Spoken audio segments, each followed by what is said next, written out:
The desert stretched in every direction, dunes rolling like waves on a sun-scorched sea, the air thick with shimmering heat and the bite of grit on the wind.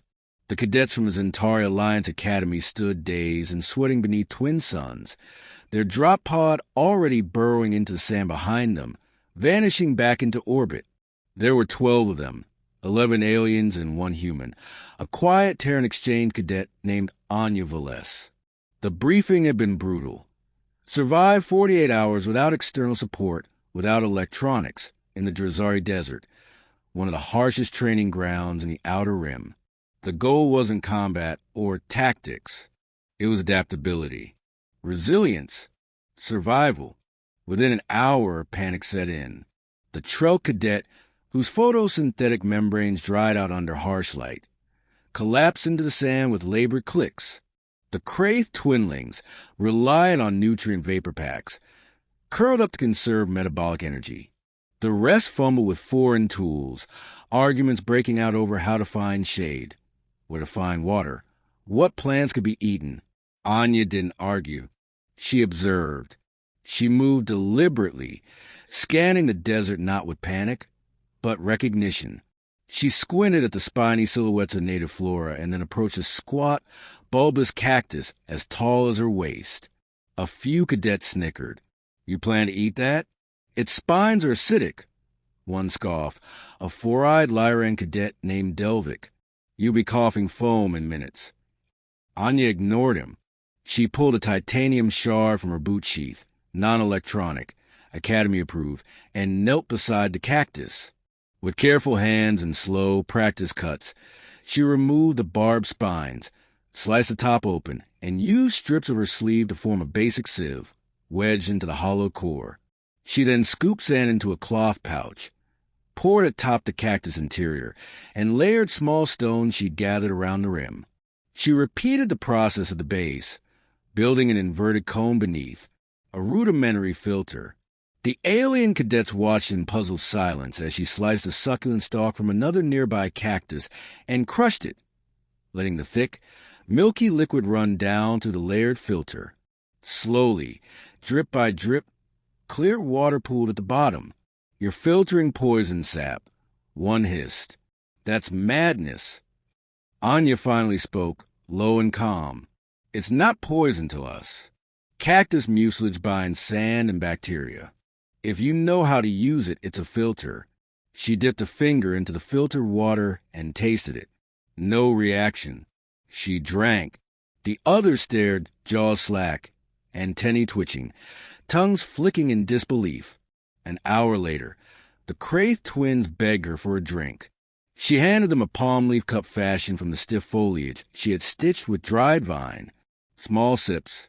You're not used to it yet. As night fell, the temperature plummeted, an almost immediate 40-degree drop that left thin-skinned cadets trembling.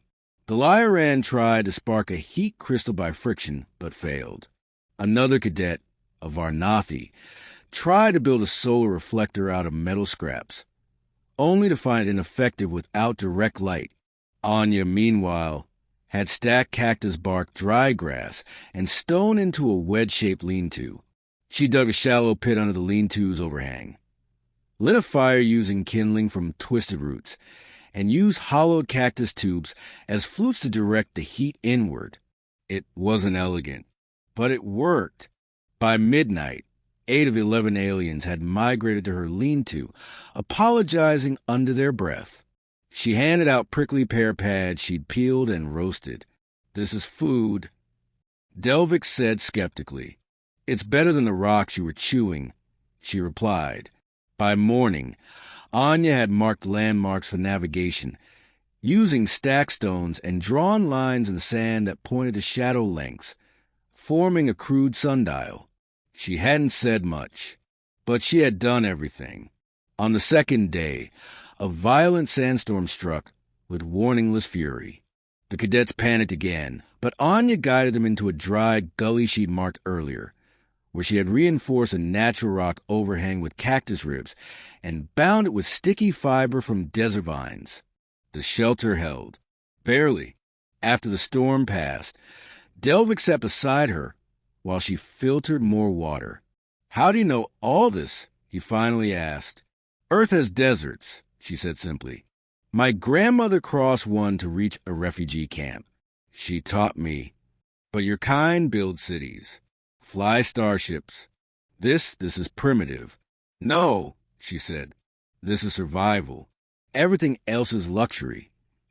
On the last evening, a shadow fell across their camp. A drop ship hovered above, then landed with a hiss of hot metal.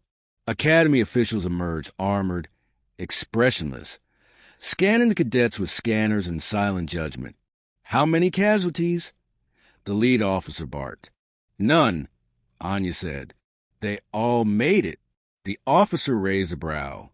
"Unusual. Last cycle, 3 died. 5 the cycle before." She built a water system, Delvic blurted, out of a plant. She knew how to eat the desert. She made fire in a pit, added another cadet, filtered poison sap. She mapped shadows. She predicted the storm.